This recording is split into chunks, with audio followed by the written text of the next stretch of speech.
Hello, and welcome to the Work, Wealth, and Travel podcast. I'm your host, Nicole, aka Nomad Neeks, and this podcast is the place to be if you are looking to start creating a lifestyle that you love. From business, entrepreneurship, travel, starting and sustaining a digital nomad lifestyle, and of course, making money online and investing, we talk about all of it here. So let's dive into it. In today's episode, I sit down with Nico Bola. Nico and I chat about some of my absolute favorite topics. He is an Italian tax advisor and immigration attorney, so that gives you a little taste of the things that we spoke about in this episode. We spoke about how you can move to Italy, how you can pay very low tax, some amazing schemes that you can take advantage of if you are a foreigner who wants to live in Italy.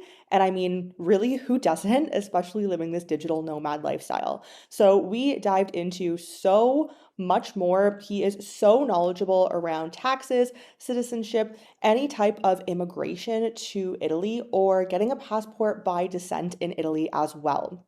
He has been in immigration and accounting for 10 years. He owns his own firm. He knows his stuff inside and out. So let's dive into it, and maybe you will feel inspired by the end of this to start looking into Italy as your next nomad destination. Nico, welcome to the Work, Wealth, and Travel podcast. I am so excited to dive into taxes with you today for Italy. And you yourself are an Italian tax advisor and immigration attorney. So we're going to dive into all of this in the scope of being a digital nomad and a traveler today. But before we dive in, let's start with your story, where you started, and how you got to where you are today. Thank you, Nicole, for having me. To outline my experience in 2 words, I was an expat myself, born and raised in Italy, then started in the US, and that was 10 years ago. And moved back to Italy, started working with my apprenticeship in taxes and accounting. I had a small stint back in the US, and that's when I realized that living in more than one country is actually quite problematic, or at least it raises more issues with your personal taxes and your personal tax affairs. And it was back in 2015 when I realized that's what I wanted to do. I realized there's a market for that, and a lot of expats are actually living in Italy. So I decided to dig deeper into the topic. I got my certification from Italy, from the United Kingdom, and I also then developed the immigration services to help people move to Italy, because actually Italy introduced few interesting tax breaks that people are willing to move now to Italy, even for tax purposes. Interesting. So we're definitely going to dive into that because I want to hear all about that in this episode. And, I was just saying to you off of air that Italy is not typically one of the countries when I talk about tax optimization for digital nomads who are travelers full time and do have the luxury of having that as an option for their lifestyle. Italy is not typically one of those countries that you would think to go in order to optimize your taxes. So I'm excited to chat with you a little bit further about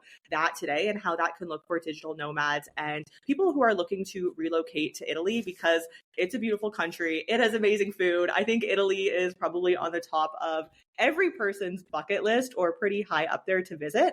So let's start with, why is Italy interesting for tax purposes? Correct. So Italy normally isn't. So Italy has a high tax burden on taxpayers on top of a high social security. Now, this is parallel with good level welfare services, but especially for digital nomads, that may not be that interesting, because you may stay in Italy for 3, 4, 5 years, and working age, you're potentially not that interested in the healthcare services or educational services, which are normally public and free of charge. Now, on top of that, Italy charges a wealth tax. So if you're a tax resident of Italy, you must also pay wealth tax on your Italian and non-Italian assets. So Italy used to be quite punitive.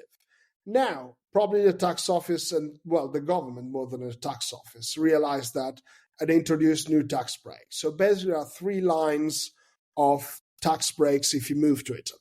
So our our tax brackets are progressive and they go from minimum 23 up to 43%. And most of the people, if you earn more than 50K, by the way, that's your income, not just your revenue, you are taxed at 43% marginal rate, which is extremely hefty. However, if you are employed or self-employed and a new resident of Italy, Italian tax system allows you to waive 70% of that if you live in the north or 90% if you live in the south, which basically means if you make 100K in Naples, you don't pay a dime in taxes. And if you make 100K in Milan, you pay roughly 5,000 to 6,000 euros per year. Now, this scheme runs for 5 years, and you can extend it a further 5 years if you purchase a property or you have a family dependent. The second scheme is for high net worth individuals or ultra high net worth individuals. Basically, you can pay a one-off tax of 100,000 euros of all your foreign income and live in Italy. This lasts for 15 years. You can make as much money as you want. On top of that, you can remit as much money as you want. So I think England, the United Kingdom was the first to develop this RBI scheme, so the remittance basis income. So you pay a tax for all your foreign earnings, but the catch was that if you use that money in the UK, then you had to pay ordinary tax rates. Italy charges 100K, and that's it. You can also add family members, so wife, spouse, and your children for an extra 25,000 euros. So it comes quite interesting, so especially for high earners, or often happens with American citizens. In the end, if they pay more than 100,000 euros in the US, they could just claim this scheme and offset this amount against US taxes, and they're not worse off. And the final scheme is the 7% pensioner scheme. Well, of course, it may not be your audience because normally digital nomads are still in the working life. But if you're a pensioner and move in qualified municipalities, then all your foreign income, you pay flat 7% tax with no cap. So if you have pension plus rentals, interest, dividends, capital gains, self-employment coming from offshore, you lock in the 7% tax rate for 10 years. So there are a lot of areas that Italy moved on, and because also of the competition of the southern Mediterranean countries like Portugal, Spain, Greece, probably the current, I would say, probably it's not even the plan of the European Union, but kind of embrace the Mediterranean lifestyle and earning in the northern part of Europe. So probably you can get the best of both countries, but now you also have interest in tax rates. So it may also be interesting to move to Italy and to save on your taxes, which has never happened before 2016. Many different tax options, I guess, for people who have different income levels, who have different lifestyles. So I like that Italy, it sounds like they're kind of catering to different demographics. And you're right, there are so many tax incentive programs in the EU, from whether it be Malta or Portugal, maybe less so now. But I think especially since COVID and the remote work movement, countries really do need to be as competitive as possible. So I like to hear that Italy is kind of up to par with that and knows what's going on, whereas Portugal kind of seems like they are regressing backwards a little bit, which I find very interesting. But I have some questions about specifically the first option that you mentioned. So you mentioned it's for new residents. What constitutes as a new resident? And then you also mentioned that I believe it's valid for 5 years. So after 5 years, what happens? Can you become maybe like a citizen and then you just have to pay normal taxes? Or how does that work? What happens there? And then the other question I had was, you mentioned that there is a difference in taxes you pay, I believe, in the North and the South. So why is there that differentiation in the North versus the South? Are there maybe more foreigners and expats in one versus the other? So starting from the actual, whether it's 70 or 90% break, what constitutes a new resident? So first of all, Italy does not tax you based on citizenship, but it taxes you based on residencies. So whether you are an Italian citizen or not, if you live in Italy, or if you're registered as a resident, or you have your domicile or place of habitual abode, then you are defined as a tax resident of Italy. Therefore, you should not have been such, so not registered, not domicile, nor place of habitual abode for the 2 previous tax years. So if you're moving today, in the previous tax year, you should not have been a resident. Now, I've also assisted clients who just moved to Italy, stayed 3 years, moved away for 2, coming back. This is also an option. So you can restart from day 0 as long as you're not a tax resident for 2 years, which then I'll explain a little bit how the tax year is treated, that it's not 730 days, which is 2 years, but can be less. But then going forward, that's the only condition to meet. So not be a tax resident for the 2 previous years, move to Italy, be employed or self-employed. By the way, your employer does not need to be Italian. So you can be employed by a foreign entity, and then you are subject to tax. Well, actually, 70% of your income is tax-free. Now, there has been a lot of internal migration and international migration, especially from the southern areas. And this is a problem that Italy had since, I guess, the late decades of the 18th century. So if you think about all the Italians in the US, most of them, they're from either Sicily or Naples area, or like the majority of that. So people tend to move out from those areas. And so they're trying to, I wouldn't say lure, but incentive people back in. Probably that's the rationale of the law. And the crazy part, if you think about that, it's basically every region excluding Rome. So from Abruzzo south plus islands. So if you think moving to the Isle of Capri is very much wealthy, but that qualifies for a 90% tax break. So it's not about going to a less developed or out of the radar area. It's more like that's the region they want to incentivize. Basically, they don't want to promote more people in Milan, but more people in in southern Italy, not even rural. So that's the key thing. Now, this regime is quite interesting because there's no cap. So it doesn't matter how much you earn.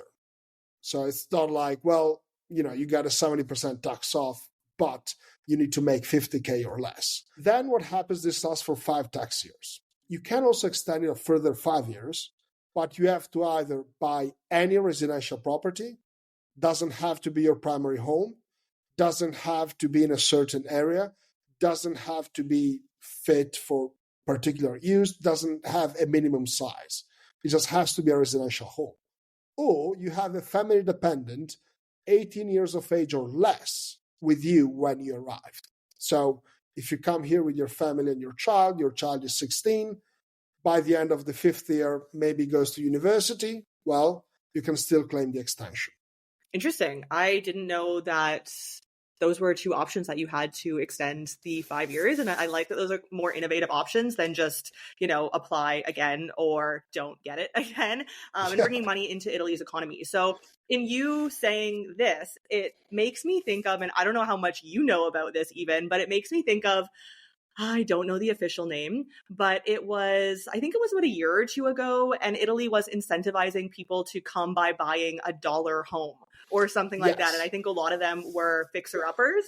But it sounds kind of similar to what you're saying in wanting these smaller towns populated to have maybe more, I don't even know the purpose, so I'm not even going to speculate. But it just reminds me of reading about that.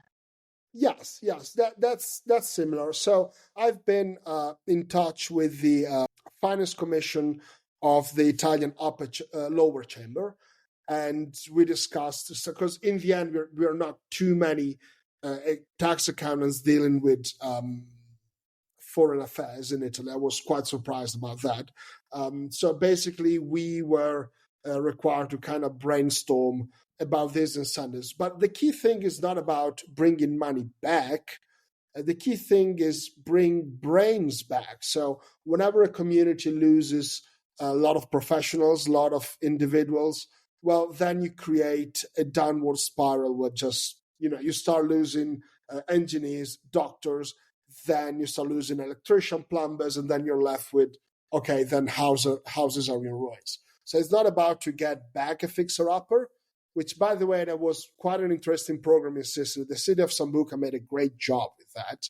And by the way, there are also great incentives if you renovate a fixer-upper, because they give you tax break up to 90% of the renovation value back that you can claim against your taxes, and you can combine that with the 70% scheme. So, okay, this is a little complicated. I'll make you an example. I'll drop an example. You make 100,000 euros of taxable income. Then 70% of that is tax-free. So you pay taxes on 30. Let's say your gross tax is 5,000 to 6,000 euros, but you spent 50K renovating a home, which attracts, for instance, a 50% tax break to be spread in 10 years. So in this event, every year, you can write off your gross tax 2,500 euros. So you can also reduce it. So the 70% reduction operates against the gross tax. Then you have the regular tax deduction, health expenses, VAT expenses, house renovation expenses, foreign tax credits, miscellaneous tax credits, education tax credits, primary home purchase tax credits, etc., etc. And that's the thing always, a topic I like to discuss with my clients beforehand. You don't care about your gross tax, you care about your net tax, your out-of-pocket expenditure. So if your tax break, if you sit in the 43% tax break, but you have so many write-offs that your tax bill goes down to a few hundreds, would you care about the 43% or would you care about 1,000 euros or 10,000 euros to wire to the tax office? So we don't need percentages, we need the actual amount. That's where you have to make the decision. Interesting. Wow. I didn't realize that there were so many tax breaks that you could take advantage of moving to Italy. I think this is very eye-opening. Let's chat about actually moving to Italy. Is there a specific process? What does that look like? Does anything need to be done beforehand, be in place beforehand? Documents, I know, within my process in a different country, but my process, I had to have many documents to become a part of their tax system, to get that tax number. What does that look like? Or is that something that can be done on the ground when in Italy? I'm sure this might look different for Americans versus other countries, but yeah, tell us kind of what that looks like. Making a move to Italy making a move to any foreign country is a big decision, even if you're by yourself. There are a lot of consequences, and some of them are unwanted. The key thing is about your taxes. Now, I normally advise to provide a certain audit of your tax position or of your potential tax bill if you move to Italy, or if there's any item to discuss before. So, for instance, are you sitting on long-term capital gains? Will you be taxed twice because there's no double tax treaty between your foreign country and Italy? Or do you need to adjust anything, restructure your tax position to be more efficient in Italy, but you need to coordinate that with your foreign country? So that's a common thing, especially when you deal with American clients. They say, wait a second, I have a pass-through LLC, it's very efficient. Well, let's see if that's the same in Italy, and you figure it out. Or we have many long-term capital losses to offset, so what should we do? Well, Italy allows that as well, but probably they allow that in a reduced percentage or in a different trade. You definitely need to understand your local position and your foreign and your future Italian position. Now, in order to move your tax residency, you need to either be an EU passport holder. So if you move to Italy and you have an Irish passport, fine, you can register as a resident. Well, if you don't have that, if you are just a non-EU citizen, you just hold one passport, well, then you need to have a residence permit. Now, in order to have a residence permit, you need to acquire a long-term D-type visa. So long-term D-type visa means that you can settle within a country. I get so many people claiming, well, I can get a business C-type visa. Well, that allows you to stay in Italy 90 days up to 180 if you're not part of the visa waiver program. So you cannot become a resident. And you cannot move to Italy on a temporary visa and then change the visa from here. So it's very important to understand that you need to do every part of your visa process has to be granted by the local Italian consulate in jurisdiction where you reside. So if you are a US citizen resident in Japan, well, the Italian consulate is the one in Tokyo, or I guess we have one in Osaka as well. So it's important to understand that. The second thing is, what kind of visa can you claim? There's an easy visa, it's the elective residency. Well, if you live on 31K of passive income, you can move to Italy, but there's a catch. You cannot be employed or self-employed. Then you have employment visa. Then you have a golden visa if you invest in a local business, which, by the way, can be your own. So you set up your own business, pull 250K in the business, and you're granted a visa. Or you can create, if you have a non-Italian limited company, whether it's UK, US, Brazil, China, Turkey, India, whatever, you can create a representative office and move to Italy. By the way, if you do that, it doesn't mean you're bound to that residence permit forever. You can change that. The only visa which turns into residence permit you cannot change is the elective residence. You're stuck with that for 5 years. So there's nothing much you can do with that. Now, and this is basically a 3 to 6 months process. So if you need to claim the any type of visa, it takes 3 to 6 months. Best case scenario, because you need to gather certain documents from Italy. You need to have a proof of lodging, whether it's a rental or it's a temporary accommodation by a friend of yours. Well, it takes time. Weeks rack up. And then the Italian consulate is not just there say, hey, we've been waiting for you for a while. We have next day service. No, it may take a few weeks, especially if you apply in England, that now they have to do with Brexit. So it's like, that's a madness. It's quite complicated. But with that on hand, you then have a window to move to Italy. So EU passport or visa. You move to Italy, and there's a key date to think on, which is July 3rd. Because Italy defines you as a tax resident if you spend the most part of the year in Italy, or if you're registered for the most part of the year in Italy, our tax residency always starts on January 1st. So if you move to Italy by July 3rd, your residency started on January 1st behind you. But if you move on July 3rd, your tax residency will start on the next January 1st, which gives you a period to restructure your wealth, your estate, your taxes, your structure, while in Italy, without paying taxes in Italy. And that is also nice if you can apply a split year test, because for instance, with England, you move to Italy in, August, you're not a tax resident of Italy, but UK ceases to treat you as a tax resident from the day you move. For instance, if you start your employment or your self-employment, therefore you're not taxed until January 1st from Italy, and you're not taxed until January 1st from England. So it's very important to figure that out. So for instance, you secured your visa in May. Well, I would rather take the plane July 5th. That's an easy thing for your strategy, which then postpones of 1 year everything. So, the 5-year clock starts on January 1st, not on July. So that's an easy strategy. Then, of course, you need to have an Italian tax code, and you can request it in Italy, or I advise to get it from the foreign consulate. You're in the process of moving, you just fill a form with your personal details and your passport, and they hand you a tax code.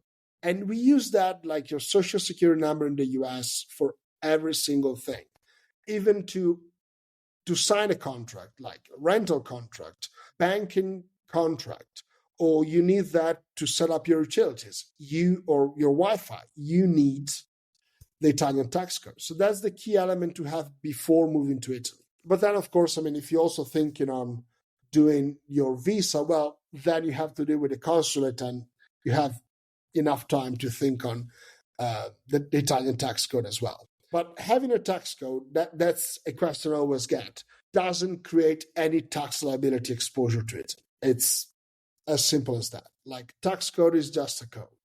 You may use it or not, but you don't become a tax resident. And also, Italy introduced the digital Nomad visa, but they're yet to release the qualifying criteria. It's been 1 year, so still waiting on that. That would be a deal breaker. But normally, whenever you discuss taxes and relocation, there are two items that go alongside: immigration strategy and tax strategy, which they are different, but they go together. And we don't have at the moment in Italy a single program that combines both. So you do not hop on an immigration program and then automatically you are into a tax program. So you need to pick those. The good news is that you can pick those once you file your tax return, which is the year after you moved. But I always hear this misconception, hey, I hop on a golden visa, so I locked in the 100K flat tax. Not really. You have to file your return and claim it, etc., but almost. So Yeah, that's there's countries always do that. There's always some little fine print in there that most people don't yeah. read. Well, and it's quite interesting because also the Italian Golden Visa website, they advertise the flat tax, the 100K flat tax program, but they didn't write, hey, that's a separate you move to Italy, you become resident, then you need to apply for that. And that's probably what generated the confusion, but it's important that those two are two different strategies. And the temporary visa to Italy, the temporary permit, needs to be renewed every year. And by the way, if you are employed or self-employed in Italy, you can register for healthcare services, you and your family, for free.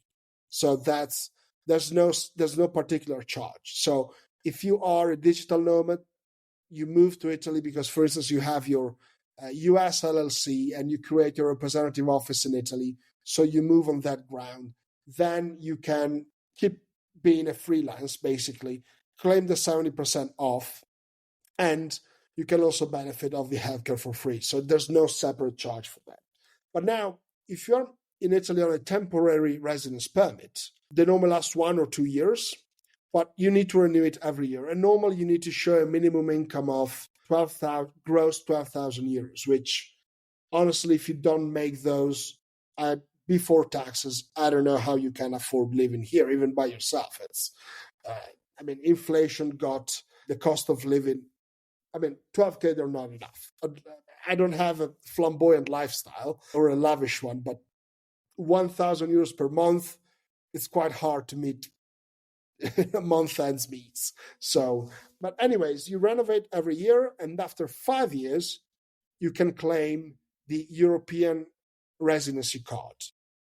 With the European residency card, you can relocate within the EU just like a EU citizen. For instance, you move to Italy, you get an Italian temporary permit, then after 2 years you want to move to Portugal, you need to go through the visa process again for Portugal. But the kicker is, well, you will do that from Italy. So in the Portuguese embassy in Italy, because you're a resident of Italy. But you need to go through the visa process again. And then you move to Portugal and have a residence permit and moving forward. But if you stay 5 years, then you have a EU permanent residency card. Of course, the card has an expiration date like every document, like your passport. But hey, I have the EU temporary permanent card. I get a job offer from Poland, from Czech Republic, from Ireland, from Greece. You can just go there and settle there with no troubles. So that's something you have to build up. So there's no program, hey, I just moved to Europe and you and your family are good to go forever. No, you have to build it up. And when it comes to citizenship, in Italy, you can claim citizenship. Well, it's unless you have an Italian ancestor. Basically, Italy has an indefinite bloodline. So if your great-grandfather was Italian, you may be able to claim the passport. But otherwise, you need to be a resident for 10 years in Italy, and you should have paid tax for the last 3. So year 8, 9, 10, you should have paid minimum of 15,000 euros, if I'm not mistaken. So, but that's a long time frame. Some people, they like to build it up. I got clients that just moved here and they built it up. They're still far away from the goal, but for instance, they've been living here for 6 years. Of course, combining with the tax breaks, etc., that makes it more affordable. Wow, interesting. Thank you for sharing all of that. That's a lot of information. So I feel like if you're listening and you're really interested, go back and listen to it again. But I think that sounds amazing. There's so many different options that are available to people really at all price points, all different lifestyles. So in you saying all of this about the residency, the citizenship, I'm curious about, and you don't have to go into full detail about this because I know this could be a whole nother podcast episode, but the business aspect. So let's say, or I'm not even going to give an example. What happens with most of your clients? Is it usually they have a US LLC or they have something set up for their online business? And then how does that transition over to Italy? Or does it just stay in the country they've set it up in and move over to Italy? What does that look like? So normally immigration is normally catered to employed positions. So common scenario, you are an engineer from wherever and you get a job offer from Italy, you move, having like the so-called sponsor. When I was in the States, everybody was talking about, hey, you need to find a company which sponsors you. Same thing happens in Europe. So there are fewer options if you are self-employed. The easiest option is to have your own LTD outside of Italy. So you can create a representative office and move on a company's secondment or assignment. So there's no, unless you opt for the golden visa, which requires a quite important outlay of capital, so minimum 250K, then if you are a businessman and you have your own business outside of Italy, I would use that route to then move to Italy. Now, once in Italy, I normally structure this position either as a salaried position from your foreign company. And by the way, you can have a foreign business and operate in Italy, and that is not attracted by Italian taxation. The business is not attracted by Italian taxation per se, and the representative office does not create a tie to the Italian tax system. Because it's a representative office, it can only generate costs. It cannot be attributable to revenue streams. So it's not a branch, it's not a permanent establishment, it's a mere representative office, which, by the way, you can discard once you are in Italy. You're like, okay, fine, I use that as a bridge. Then you can operate as a salary position, whether you're a managing director or an employee of the company, or you can operate as a consultant.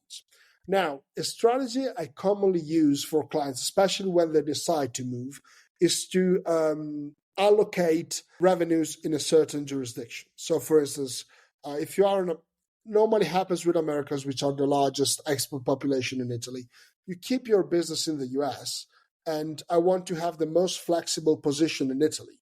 Because if in 3 years you want to move to Bali, Thailand, or even to France, well, then you have, I wouldn't say a nightmare, but you have extra unwanted cost and time to exit from Italy.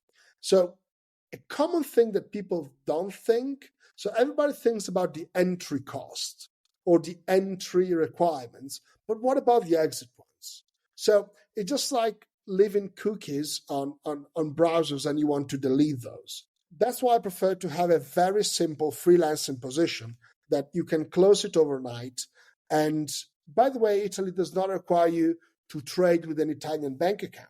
I have clients, they just have their clients offshore.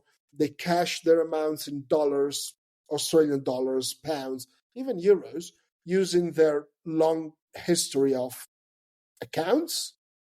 And they stay in Italy for 2, 3, 4 years, and they leave, but they just relinquish their lease and close their personal freelancing position, pay their last taxes, file their last tax return, and see ya. I never advise, unless you're talking about a big corp, to create a local limited company to run the books and run the payrolls. Then it gets more complicated. If you have an international business, if you have an international lifestyle, well, you should think about time and flexibility over structure.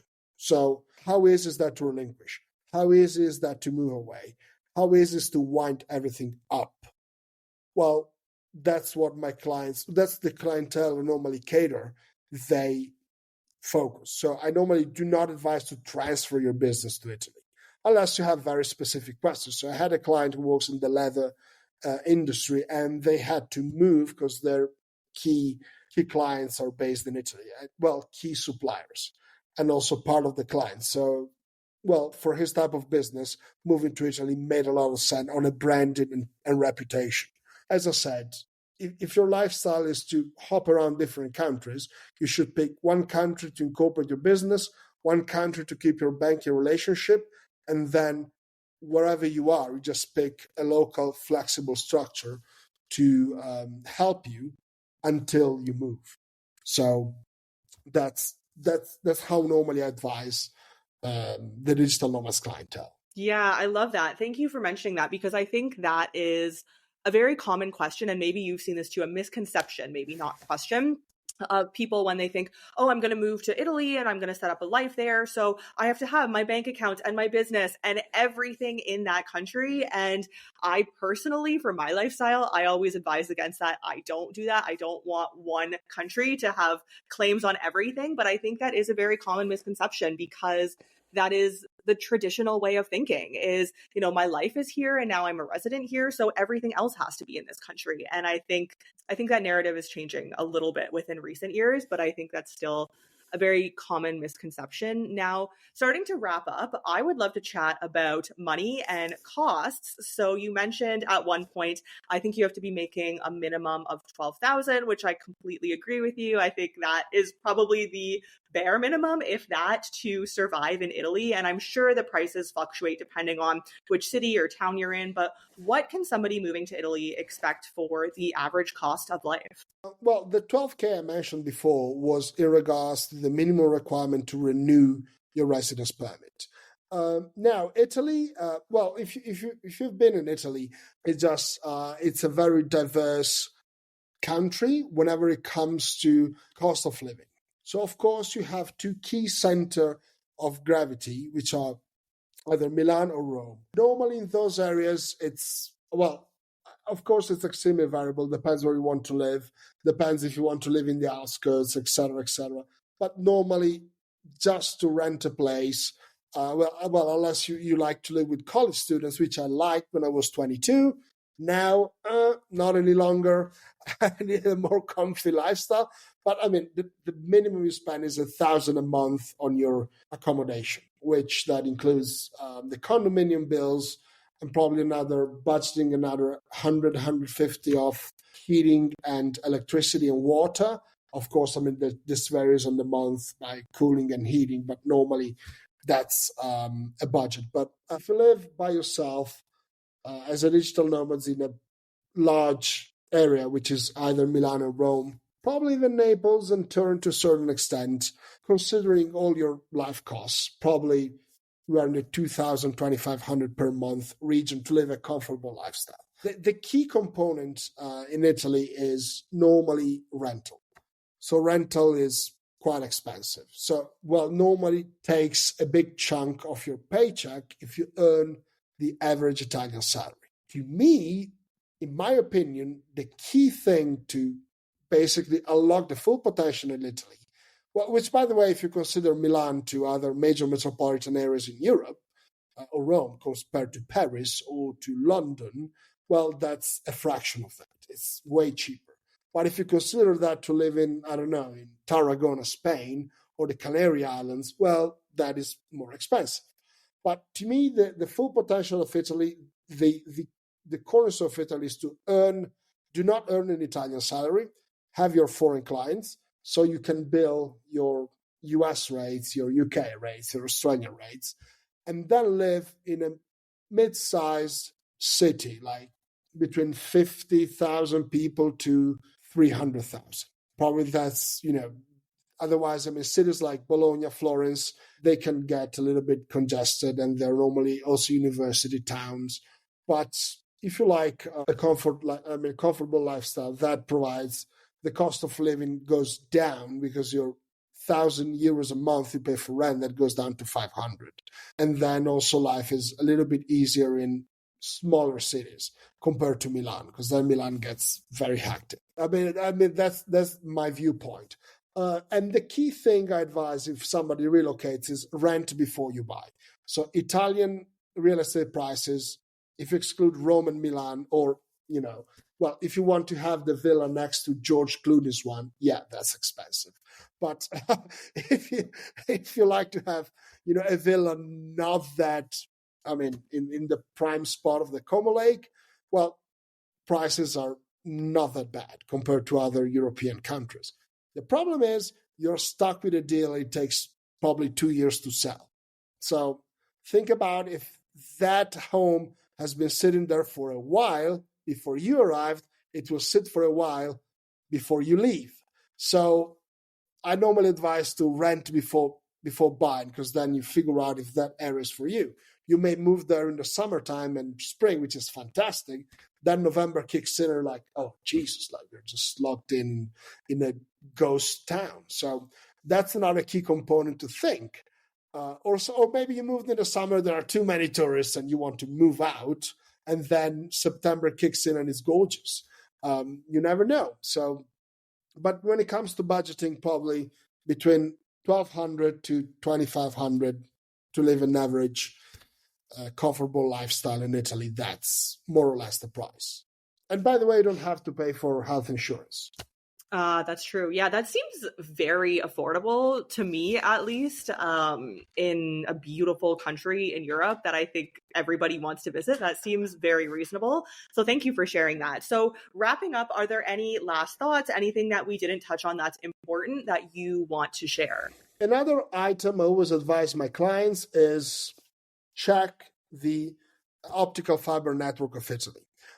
You'll be surprised that certain large areas are not well served, while certain smaller areas are extremely overserved. Think about Sardinia.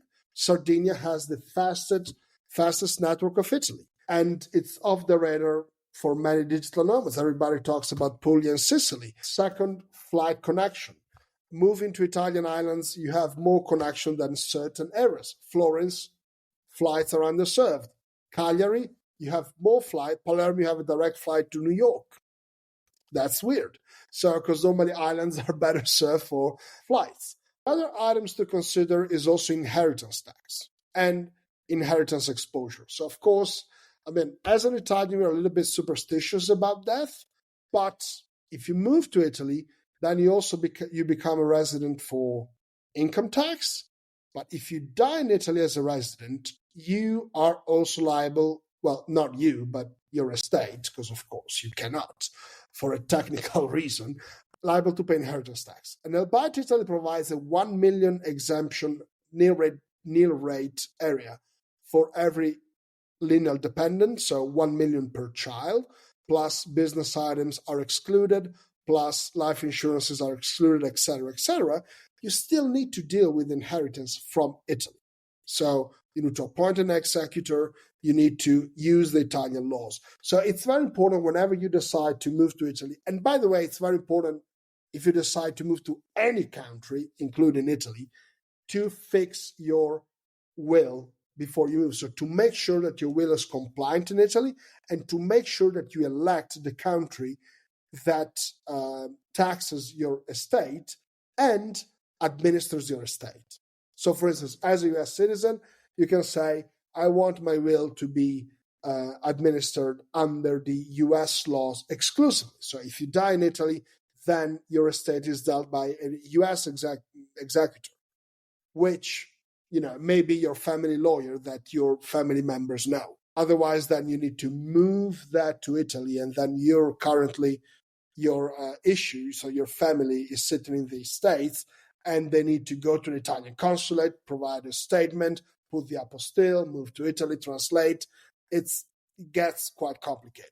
So that's another item that people do not think as much as they should, is to adjust their will and estate before making the move to a different country. Yeah, interesting. I'm glad that you bring that up. And I can tell that that is something that you probably advise all of your clients on, which I think is very respectable. But I think that's important because you're right. A lot of people don't think about that. They think about the benefits and moving to Italy and it's going to be so beautiful. And sometimes you do have to think about those kind of less favorable things that you don't really want to think about, but that are important to think about. So I think this whole episode has been so enlightening, so much information. Definitely go back and give it a listen if you want to reprocess.